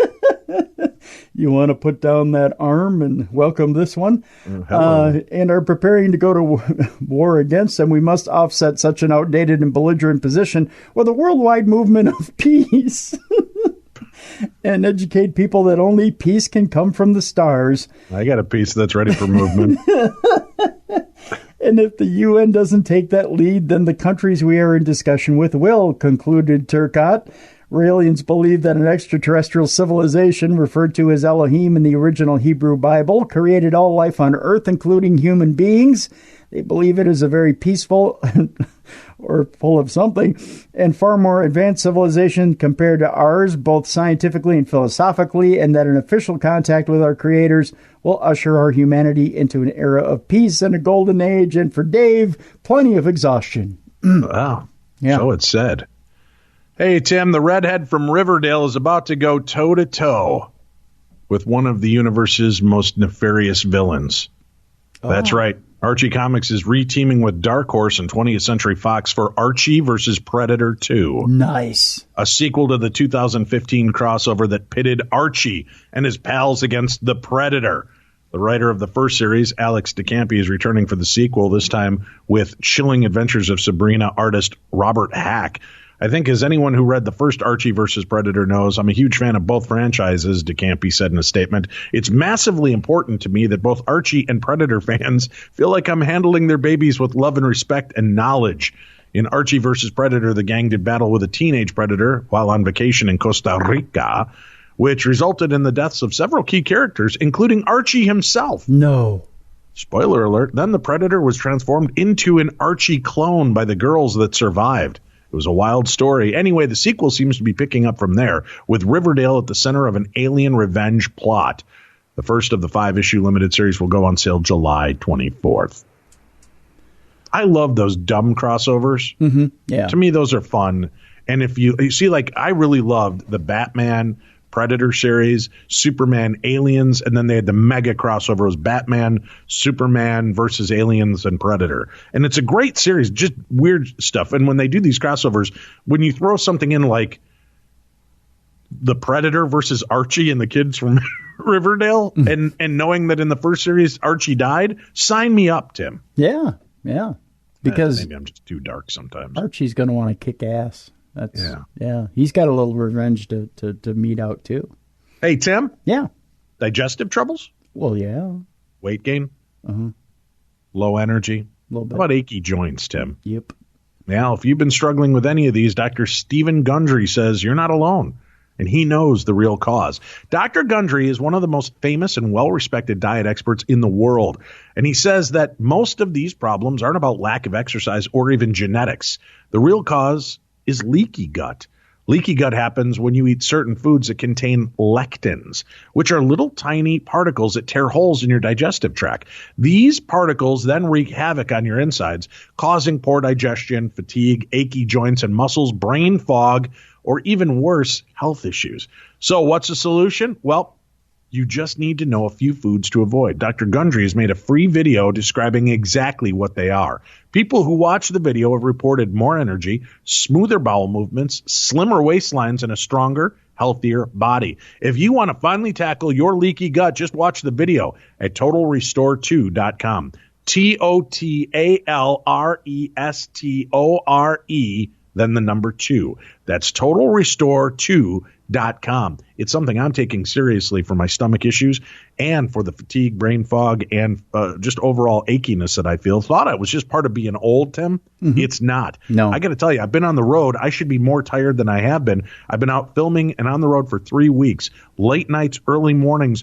And ever since I started on this and paid attention to these videos and avoided some foods, I feel a world different. Mm-hmm. Honestly, it's something that I think could change the lives of many of our listeners. I hope they'll check it out. TotalRestore2.com. All right, where are we off to next, Tim? The Loch of the Irish, Dave. Oh my God, let me wipe off my eyes. I think you got me. I'm sorry. I don't mean to. Yeah. The fourth sighting of the Loch Ness Monster this year was recorded by an Irishman, Dave. That's the Loch of the Irish, get it? Who has now spotted Nessie twice in just 1 month. I've learned how to... I'd like to get rid of it. Yeah. What? What? Huh? Regular Loch Ness webcam watcher, and I've learned how to say the name now, Dave, because I only got 14 emails about it. Just 14? Yeah. Dear Tim, if you're going to speak about Loch, you need to learn how to speak correctly. Your friend Angus McAngerton. It was. How did you know who emailed me? Well, he emails me often. Does he? Angus McAngerton, yeah. Yeah, he's a little angry. Yep. Ian O'Fedigan, that's his name, has had the fourth record and his second of the year accepted by the official Loch Ness Monster Sightings Register. I get it at 5:30 every morning on my doorstep, by the way.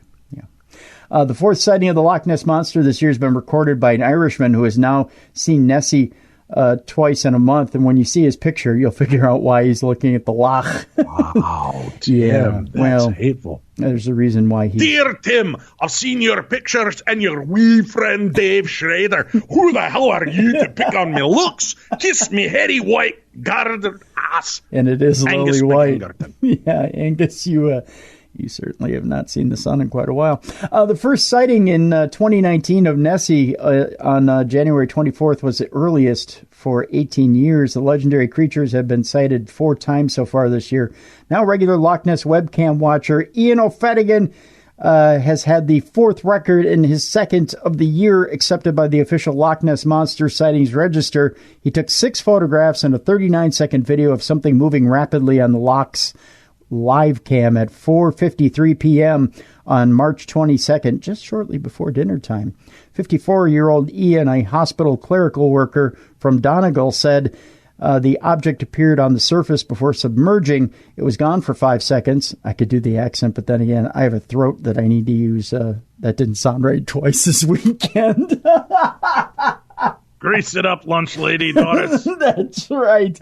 Then up again, going in another direction, turning about and leaving a wake and splashes. It then submerged and disappeared.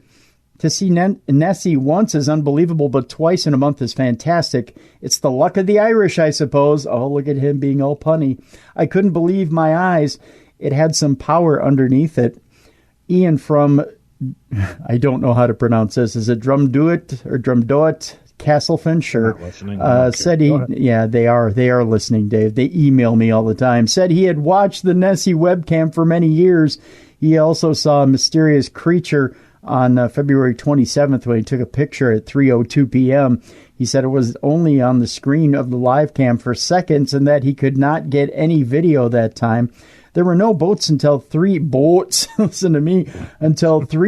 later when he noted a cruiser coming from the direction of the Klansman Hotel. The sheets are incredibly white and crisp there, Dave. I don't know if you know that. The loch was calm and at the time of the sighting. Last year, Ian was given a terrific shock after appearing to capture Nessie, diving down before resurfacing. He saw Nessie frolicking for 10 minutes then. Gary Campbell, recorder of the official Loch Ness Monster Sightings Register, said, "These are all very credible sightings. It's an early start for Nessie. You have to go back to 2001 for an earlier start for sightings. The webcam has meant people like Ian are watching the loch from all over the world all the time. But do these latest sightings explain the Loch Ness mystery? No. Do they add to the weight of evidence that there is something happening that is unexplained? Yes," he went on to be quoted as saying.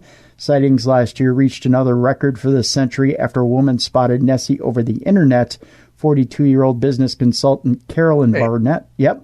What was Nessie doing on the internet? Buying porn? Well, Pornhub. It's a fetish. Again, Pornhub needs to be paying us sponsorship money from all the mentions today. Carolyn Barnett from Farnborough near Bath, England, was watching the Loch Ness webcam at about 10:20 a.m. on December 19th when she saw something move slowly up the loch, and she was liking it. It popped up and down and kept doing it. It kept splashing about. She was quite a titter. It was quite the size of a boat. It was quite a size, she said, the size of a boat, but it was hard to tell because it was on the other side of the loch, she said. I've been to Loch Ness a few years ago, but never saw Nessie then. I didn't know if I believed in her, but this is certainly some Christmas present and quite a surprise. I took quite a few videos, but my phone died. I don't know what it is. It really is unexplained. Irish missionary St. Columba is first said to have encountered a beast in the River Ness in 565 AD. Among the most famous claimed sightings is a photograph taken in 1934 by Colonel Robert Kenneth Wilson, and the image was later exposed as a hoax by one of the participants, Chris Sperling, who on his deathbed revealed that the pictures were staged. There you go. Crown Point's old sheriff's house and jail ghosts turn skeptics into believers, according to this article, Tim. Oh. We're going to Crown Point, Indiana, where Marcy Sosa said she has always been open to the existence of the paranormal, open to the possibility that spirits still may be around in life after death.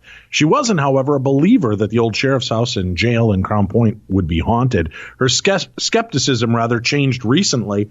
I've been in there at least once before for a general tour and had heard stories that it was haunted, but never put much stock into it, said Sosa, one of the brave souls who participated in the recent ghost hunt of the building.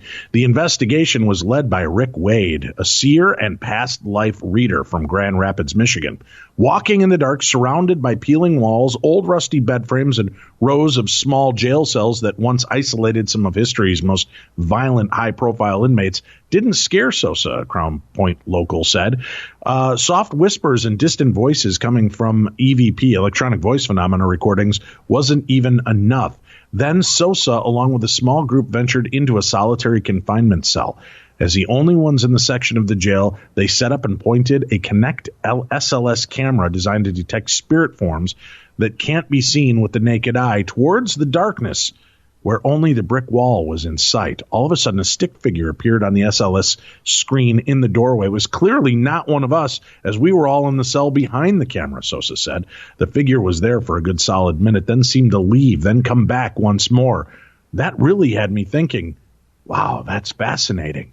The stick figure was only a small part of the phenomena compared to what she would experience next. In that same area, I used an amplified listening device and heard what sounded like raspy, heavy breathing. My reaction was, nope, nope, nope. I took off the headphones and was done with that for the night, Sosa said. For some reason, that was a little more unsettling to me. I am a psychiatric nurse, and I am aware that the brain can play many tricks on a person, and I have been in action many times. I really don't think that was what was going on in this case. Before the 5-hour ghost hunt began, Sandy Boyd, member of the Old Sheriff's House Foundation, warned the room of participants composed of doubters and believers to be prepared for what was to come throughout the night. Boyd, who has more than 10 years of experience leading ghost hunts through the building, had 3 rules.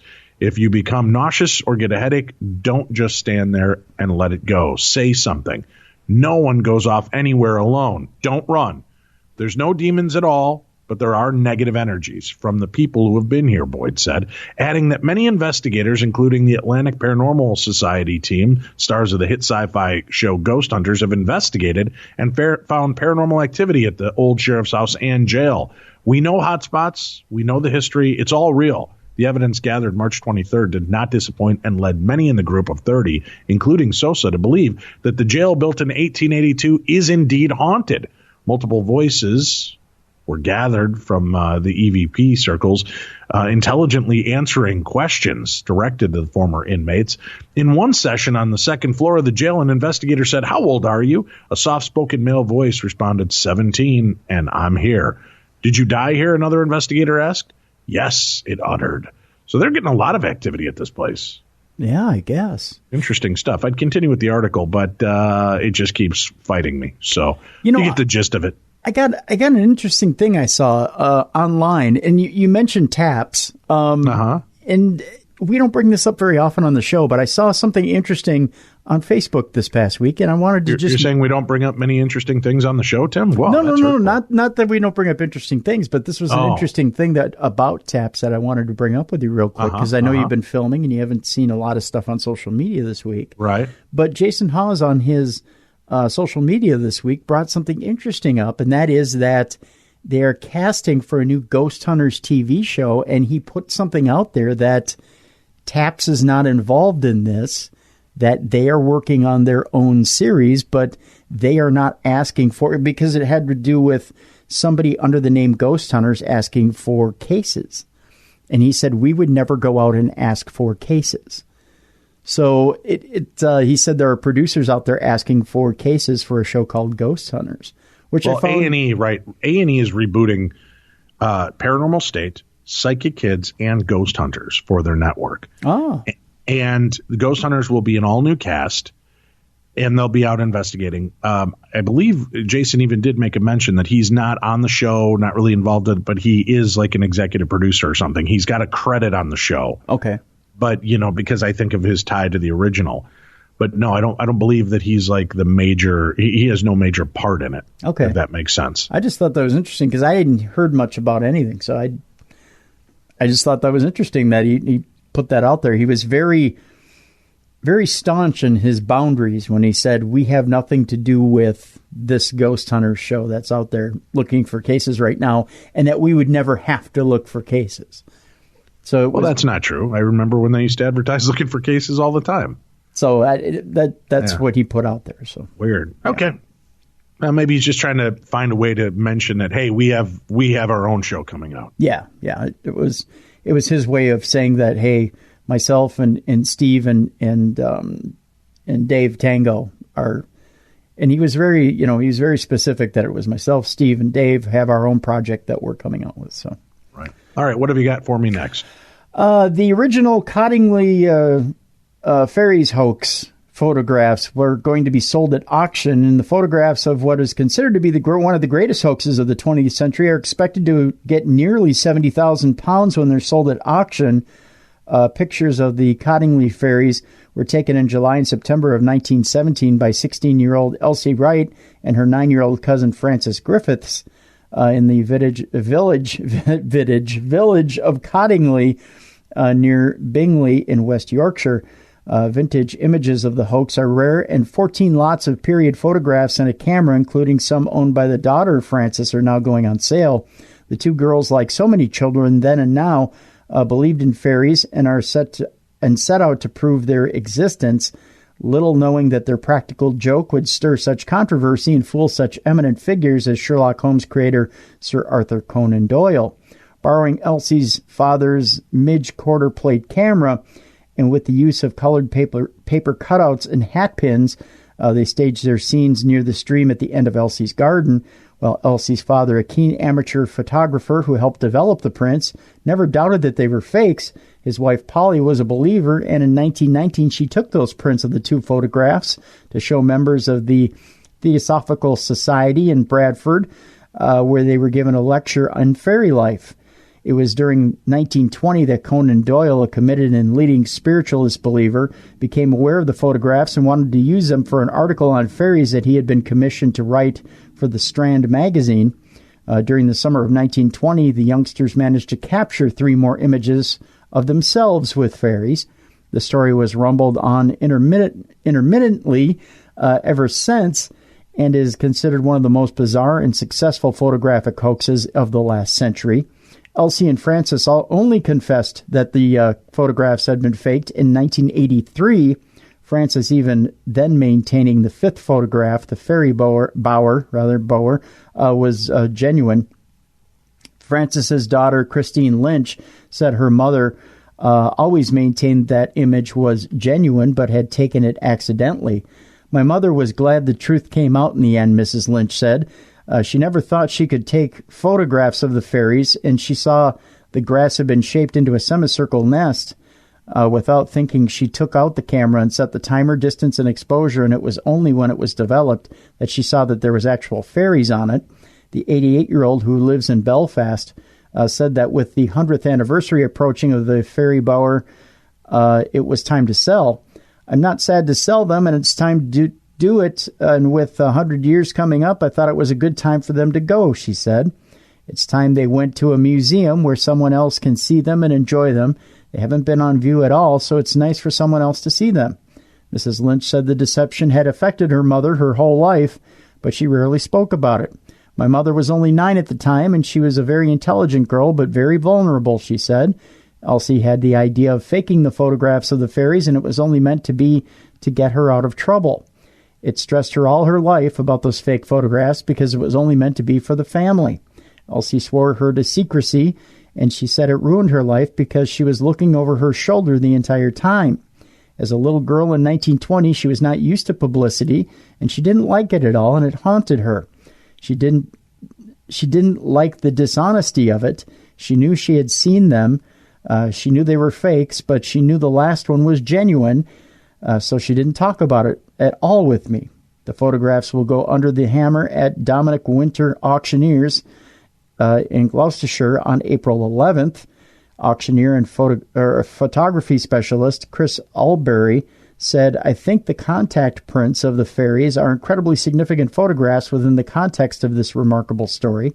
The first one of Francis and the Fairy Ring, perhaps the most important single photograph in existence relating to this drama. Small numbers of the first two photographs were made by Arthur Wright from the original glass plate negatives, and these do not seem to have survived. This one was Francis's own copy and perhaps the most perfect original example still in existence." I'd like to get one of those. I wonder how much they're expected to go for. Well, they're saying that the photographs could get nearly 70,000 pounds. So, well, Tim, I'm just saying, my birthday's coming up. That's just a sign of true love and devotion from a good, lifelong friend. I'm just saying. If you think I've got that much sitting around, boy. Dude, that's why God created loans and credit cards. Are you really putting a number on our friendship? Are you really doing that, Tim? Unbelievable. I just checked Credit Karma, and I've never seen a laughy face on it, but I don't think that's going to happen. Yeah, that's not good. Yeah. Hey, the true identity of the Antichrist has been revealed after a professor uncovers the meaning of 666. It's Nero, isn't it? The true identity of the devil has been revealed, according to an American professor. In the Bible's book of Revelation, the devil is described as a great red dragon with 7 heads, a massive tail, and 10 horns. Having smashed a third of the sun, moon, and stars out of the sky, the clumsy beast careens into heaven and sparks a great war with Michael and the angels. The terrifying monster is defeated, chained, and flung into the abyss below, where he is imprisoned for 1,000 years. As epic as the mythical interpretation may be, Kim Haynes-Eitzen, professor of ancient Mediterranean religions at Cornell University in New York, believes the true devil is less dragon than real-life historical figure. The early Christianity and Judaism specialist suggested that 666 number the beast is referred to in Revelations signifies the Roman Emperor Nero. Speaking to Morgan Freeman in his Netflix series, The Story of God, Professor Haynes-Eitzen noted 666 was a numeric Hebrew value of Nero's name. It is making a political claim about the cause of evil or who is responsible for evil, she said. And there is a strong argument to be made for 666 referring to Nero, the emperor of Rome from 54 to 68 AD. A potential pitfall in this theory is that some versions of the Bible have 616 as the number of the beast. You might think that this number destroys the possibility that it could be Nero, Professor Haynes-Eitzen continued. What is striking about this is that it may help to confirm the identity of Nero, because this is the number you get if you spell Nero the Latin way, Nero Kaiser. Is that like Kaiser Sosa? Maybe, yeah. Yeah, the Roman theory is backed up in other sections of biblical text. In Revelations 2, John sends a letter to the church of Pergamum, warning that Satan lives among members of their congregation and that his throne is in their midst. Pergamum was the capital of the Roman province of Asia at the time, leading some scholars to conclude the throne either referred to an altar dedicated to Greek god Zeus or to a temple dedicated to the Roman Emperor Augustus. So there you go. Yeah. Yeah. She breaks the news. You and I knew about Nero like 10 years ago. Yeah. It's not really breaking anything. Yeah. Well, sorry for that. Sorry for that lead up. No, it's okay. The identity of the Antichrist revealed like a decade ago, but we're doing it again right here. Hey, consider it a reboot, a reimagining. Of that. All right, our final story, Tim. Final story, Dave, and I'll give you a chance here to do dig up some audio here for me in a minute. Okay. A second. Did you say dig up some audio? Dig up some audio. Oh, for me. dig up. Yeah, okay. yeah. Let's not get crazy. I know you were thinking about those aliens again. The second Bigfoot print has been found in Argentina? ? For the second time this month, a mysterious humanoid footprint has been found in Argentina, and once again, A Bigfoot-like creature is suspected of being the source. According to a local media report, this particular impression was found on a farm in the town of Ovando, and astounded workers there by virtue of its considerable size. The print, they say, is measured by a whopping 10 to 12 inches long and around 5 inches wide. That must be one proud Bigfoot. The truth is that it's not a normal footprint, said the mystified owner of the farm. The discovery of the marking was particularly concerning to residents of the area because it was found after a strange event in which the farm's normally calm dogs began panicking in the middle of the night. The canines were crying inconsolably, the farm's owner recalled, and this was significantly different from how they normally behave when human intruders are on the property. In an attempt to put an end to the commotion, the man fired his gun in the air to scare whatever was bothering the dogs, and that seemed to calm things down until the next day when the weird footprint was found. Making matters all the more mysterious is that the incident occurred just a few weeks after authorities in a different Argentinian community spent 8 days trying to track down an unknown creature that left behind a massive footprint. In that instance, the unknown animal in question was initially thought to have been a gorilla, but that theory was eventually thrown out by police, leaving some to wonder if perhaps the source of the print had been a Bigfoot. While that hypothesis was not specifically stated by the principal players involved in the case, it was seemingly broached by individuals looking at this new print found in Ovando. A local historian has suggested that the marking could have come from a Bigfoot-like creature known as the Ukumar. This mythical and legendary being, he said, is a kind of hybrid between human and animal, with a mixture of bear, man, and monkey. Well, that's a wild night gone wrong. Although some suspect that the Ukumar could simply be a bear, the creature has long been connected to Sasquatch in cryptozoological circles in a manner similar to how the Yowie is known as Australia's Bigfoot, and indeed the impression found in Ovando does resemble an oversized humanoid footprint commonly associated with America's iconic woodland ape. What may be the most puzzling aspect of the two cases taken together is the question of whether or not they could be somehow connected. The distance from Quinez, where the first print was found, to Ovando is approximately 550 miles, and the latter print was discovered around the roughly same time that the search party in the first community was looking for the source of their mysterious marking. This leaves one to wonder if the same creature could have left a print in Quinez and then made a hasty retreat to Ovando, or if there are two Bigfoot-like beasts that have suddenly and inexplicably become active in Argentina. Which brings up the point, Dave, that maybe there's a new troupe that is in Argentina doing their own play of Evita. I think that's probably not the case, Tim. No? There's not a Sasquatch roaming theater doing Evita? Don't cry for me, Argentina. You're supposed to be immortal. That's all she wanted. That much to ask for. They have a Chicago accent. All right, that's it for this week, kids. Thanks a lot for being a part of the show with us. We'll be back again with you tomorrow. Tim has an interview about witchcraft. Ooh, witchcraft, Tim. Oh, delightful. I'm a witchy woman. That's tomorrow. I'm on the road traveling, so I will not be able to do the show, but I'll be back with you guys True Crime Tuesday, and then again back with you next weekend for more of the best in paranormal talk radio. For Tim Dennis, I'm Dave Schrader. This is Beyond the Darkness.